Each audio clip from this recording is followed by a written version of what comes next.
Hello students, welcome to our YouTube channel Math Brain. मेरा नाम है सरिता साहू।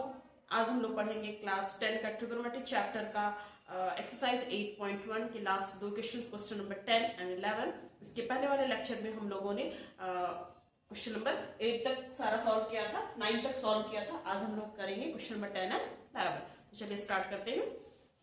क्वेश्चन नंबर 10 है आपका, in triangle PQR right angle at Q PR plus QR equals to 25 centimeter and PQ equals to 5 centimeter, है ना।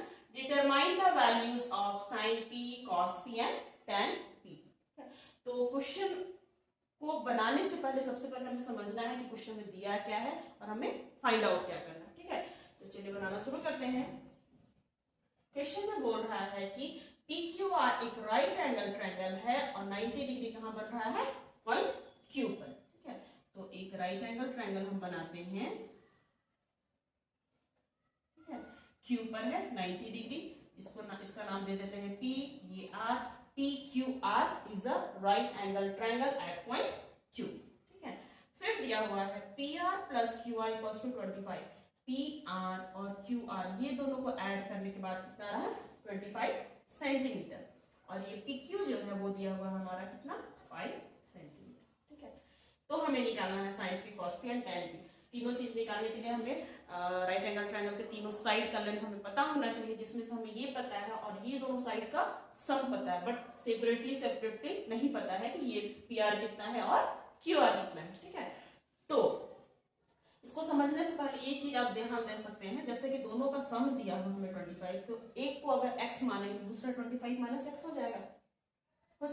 तो इसके लिए थोड़ा सा एक मैं समझा दे रही हूँ हल्का सा। मान लीजिए आपके पास दो सामान है A और B, ठीक है। दोनों सामान को खरीदने में टोटल आप खर्चा किए 20 रुपीज, ठीक है। और A को खरीदने में लगा है आपको 5 रुपीज, तो B का रेट कितना हो गया। B का अगर पता करना है आपको कि ये जो सामान B है इसको खरीदने में आपको कितना पैसा लगा सेपरेटली, तो कैसे निकालेंगे, इस 20 में से 5 को जब हम माइनस कर देंगे तो हमें निकल जाएगा कॉस्ट ऑफ B, ठीक है। यहाँ पर वही चीज है कि दोनों का सम दिया है 25, तो एक को हम मान लेंगे क्या चीज, x, तो दूसरा निकल जाएगा, ठीक है। तो लिखेंगे since PR plus QR equals to क्या है, 25 सेंटीमीटर, ठीक है।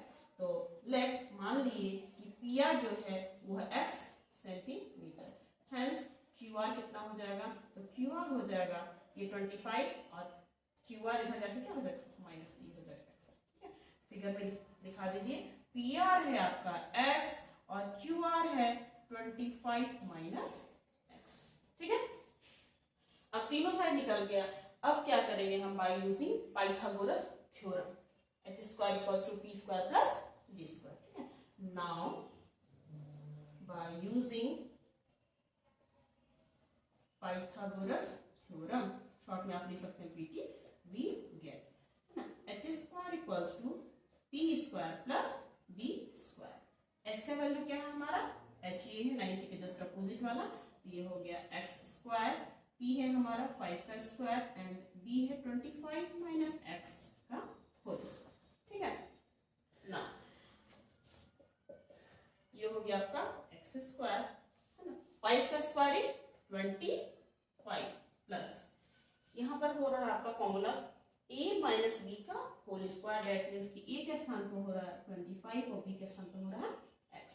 a माइनस बी का होल स्क्वायर क्या होगा, a स्क्वायर 25 का होल स्क्वायर माइनस 2 a के स्थान पे 25, b के स्थान पर x 2ab और ये हो गया b स्क्वायर, ठीक है। ये हो गया आपका x स्क्वायर, ये हो गया 25 का होल स्क्वायर, दैट मींस कि 25 का मल्टीप्लाई 2 टाइम्स, है ना। तो 25 into 25 दैट इज 625 माइनस ये सारा एक टर्म है सॉरी मल्टीप्लाई हो जाएगा 25 टू जा 50x और ये हो गया आपका x स्क्वायर कैंसिल आउट हो गया, देन साफ से लिखते हैं, यहाँ पे 0 रह गया, नंबर ऐड हो जाएगा 625 और 25 दैट इज 650 माइनस 50x।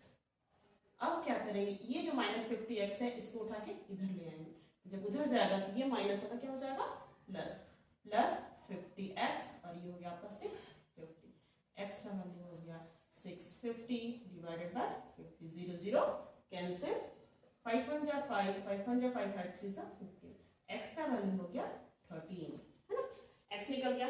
तो हेंस x किसे माने हमने, pr को माना है, हेंस pr इक्वल्स टू हो गया 13, है ना, एंड qr इक्वल्स टू हो गया 25 minus x that is 25 minus 13 that is 12 centimetre, ठीक है। ये हो गया आपका 13, ये हो गया 12। अब तीनों वैल्यू हमें पता है, ठीक है। अब जो जो निकालने के लिए बोला हम निकाल सकते हैं, ठीक है। Now sine p, sine theta equals to होता है p by h, and from figure sine p that means की एंगल ऑफ रेफरेंस हमारा कौन सा है, एंगल p, तो इसके लिए साइन के लिए क्या हो गया, साइन p, साइन थीटा के लिए ये p होगा, ठीक है। ये हो जाएगा p आपका, h तो फिक्स है ना, h तो हमारा फिक्स है, और ये हो जाएगा b, ठीक है।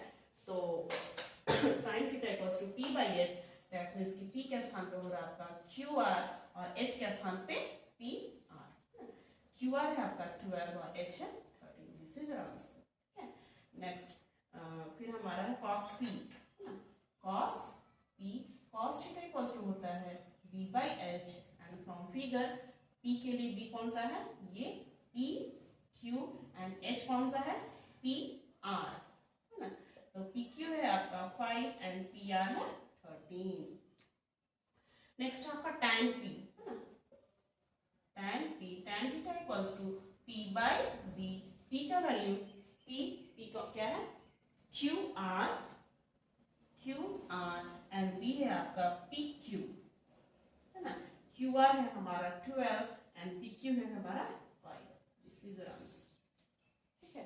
तो इस तरह से क्वेश्चन नंबर 10 हमारा बहुत ही आसानी से सॉल्व हो जाएगा। बस यहाँ इस सवाल एक ही लॉजिक है, ये वाला, ठीक है, कि pr प्लस qr का सम जो है 25 है, तो हम कैसे निकालेंगे, तो एक को मान लेंगे x तो दूसरा निकल जाएगा, ठीक है। तो इसी तरह से इस तरह से ये क्वेश्चन नंबर 10 हमारा कंप्लीट होता है। नेक्स्ट चलते हैं क्वेश्चन नंबर 11 में। नेक्स्ट चलिए स्टार्ट करते हैं हम लोग क्वेश्चन नंबर 11। क्वेश्चन नंबर 11 में है आपका state whether the following are true और फॉल्स, जस्टिफाई योर आंसर, ठीक है। तो यहाँ हमें 5 स्टेटमेंट दिए हुए हैं, तो हमें सारे स्टेटमेंट को पढ़ के ये बतलाना है कि स्टेटमेंट ट्रू है कि फॉल्स है, और यदि ट्रू है तो क्यों, फॉल्स है तो क्यों, ठीक है। जस्टिफाई मींस वही होता है, मतलब सत्यापित कीजिए, ठीक है। तो फर्स्ट क्वेश्चन है हमारा the value of tan a is always less than 1, ठीक है। बोल रहा है कि tan a का जो वैल्यू है वो हमेशा, ऑलवेज मींस हमेशा का बात कर रहा है कि हमेशा वो 1 से छोटा होगा, ठीक है। तो ये स्टेटमेंट आपका फॉल्स है। क्यों, क्योंकि tan थीटा इक्वल्स टू क्या होता है, tan a इक्वल्स टू होता है p बाई b, ठीक है। और राइट एंगल ट्रायंगल में केवल हम जानते हैं कि राइट एंगल ट्रायंगल में ये जो हमारा 90 का अपोजिट वाला h है वो सबसे बड़ा साइड होता है, ठीक है। p और b के बारे में कोई ये नहीं है कि भाई p बड़ा होगा और b छोटा होगा, या फिर b बड़ा होगा और p छोटा होगा, इसके लिए कोई रूल नहीं है, ठीक है। तो जैसे फॉर एग्जांपल आप ऐसे ले सकते हैं, मान लीजिए कि हमारा ABC एक राइट एंगल ट्रायंगल है जिसमें h हमने लिया 5, ये लिया 4, ये लिया 3, 4 का स्क्वायर प्लस 3 का स्क्वायर इक्वल्स टू 5 का स्क्वायर आएगा, दैट मींस कि ये तीनों साइड हो सकता है राइट एंगल ट्रायंगल का। उसी तरह हो सकता है कि हम यहाँ पर ले ले 4 और यहाँ ले ले 3, तो यहाँ पर भी क्या होगा, 3 का स्क्वायर प्लस 4 का स्क्वायर इक्वल्स टू 5 का स्क्वायर, दैट मींस कि 3 भी हमारा p हो सकता है, 4 हमारा p हो सकता है, दोनों में से कोई भी p कोई भी p हो सकता है, ठीक है। तो यहाँ पर बात हो रहा है कि ऑलवेज लेस देन 1, तो ये क्या हो जाएगा, फॉल्स। क्यों, क्योंकि हमेशा जरूरी नहीं कि वो छोटा ही हो सकता है p बड़ा हो एंड b छोटा हो, तो जब ऊपर बड़ा नीचे छोटा, दैट मींस कि ये कैसा फ्रैक्शन हो जाएगा, इम्प्रॉपर फ्रैक्शन, और इम्प्रॉपर फ्रैक्शन का वैल्यू हमेशा ग्रेटर देन 1 होता है। उसी तरह यदि हम मानते हैं कि ये p छोटा है और b बड़ा है ना, दैट मींस कि यदि हम p को 3 मानते हैं और b को 4, दैट मींस कि ये क्या है, ऊपर छोटा नीचे बड़ा, दैट मींस ये है प्रॉपर फ्रैक्शन, और प्रॉपर फ्रैक्शन का वैल्यू हमेशा क्या होता है, 1 से छोटा, ठीक है। तो इसलिए हमारा जो स्टेटमेंट है कि tan a का वैल्यू हमेशा 1 से छोटा होगा, ये क्या होगा, फॉल्स होगा। Clear. sec a equals to 12 by 5 for some value of angle A. ठीक है, तो यहाँ समझना है सेक ए, सेक थीटा का वैल्यू क्या होता है, sec theta equals to sec cos का उल्टा, कॉस होता है बी बाई एच, तो सेक हो जाएगा एच बाई बी। ठीक है, दैट मीन्स कि यदि हमें सेक निकालना है तो एच बाई बी होता है और एच इज द लार्जेस्ट और longest side of the right angle triangle. That means कि ये ऊपर हमेशा बड़ा होगा, नीचे हमेशा छोटा होगा। ठीक है, तो बोल रहा है सेक ए का वैल्यू 12/5 हो सकता है कोई भी फॉर सम एंगल, है ना, किसी कुछ वैल्यू के लिए, ए के किसी वैल्यू के लिए ऐसा हो सकता है, तो क्या होगा, true. This is true. Clear.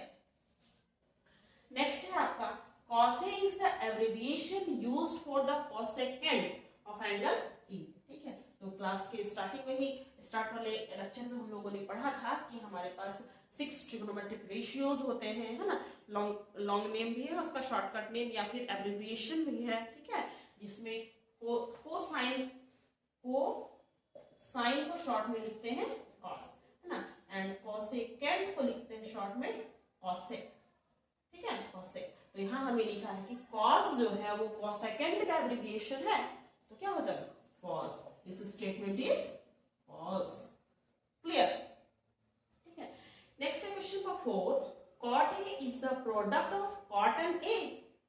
बोल रहा है कि ये जो cot A है वो cot और A का प्रोडक्ट है क्या, this is true, this is fully क्या है, रॉन्ग है, ये क्या होगा, फॉल्स होगा, क्योंकि हम लोगों ने स्टार्टिंग में ही पढ़ा था कि cot A जो है ये क्या है, साइड राइट एंगल ट्रायंगल में दो साइड का रेशियो है। ठीक है, for angle A, that means कि जब हम एंगल ए को एंगल ऑफ रेफरेंस मानेंगे और cot दैट मींस कि cot के लिए फॉर्मूला क्या होता है, cot tan का उल्टा होता है, tan इक्वल्स टू होता है p बाई b, तो cot होगा b बाई p।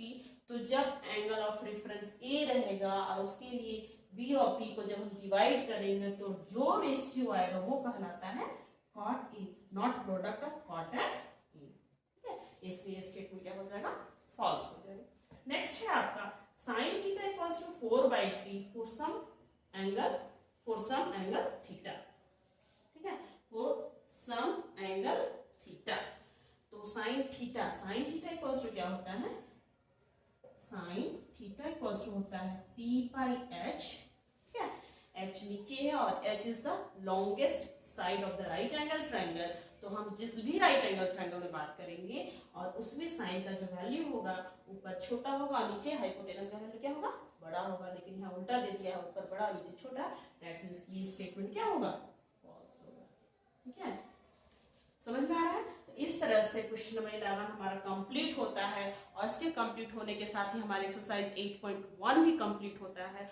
और जितने क्वेश्चंस हम लोगों ने अटेम्प्ट किया, तो क्वेश्चंस को देखने के बाद, बनाने के बाद हम लोग एक ही निष्कर्ष पर पहुंचते हैं कि ट्रिगोनोमेट्री में हमारा ये जानना बहुत जरूरी है कि एंगल ऑफ रेफरेंस के आधार पे P और B चेंज हो जाता है। ठीक है, H तो हमारा फिक्स है कि 90 का अपोजिट वाला H, which is the longest side of the right angle triangle. ठीक है, तो इस तरह से हमारा कंप्लीट होता है एक्सरसाइज 8.1। इसके आगे हम लोग पढ़ेंगे ट्रिगोनोमेट्रिक रेशियोज का कुछ वैल्यूज फॉर स्टैंडर्ड एंगल्स के लिए। स्टैंडर्ड एंगल दैट मींस की 0, 30, 45, 60 एंड 90। ठीक है, तो इसको हम डिराइव भी करेंगे नेक्स्ट लेक्चर में, कैसे होता है ये, उसका लर्न भी करेंगे उस टेबल को हम लोग। ठीक है, तो तब तक के लिए आप लोग इस एक्सरसाइज को प्रैक्टिस करके कंप्लीट करेंगे। ठीक है, तो नेक्स्ट मिलते हैं अगली क्लास में अगले वीडियो के साथ।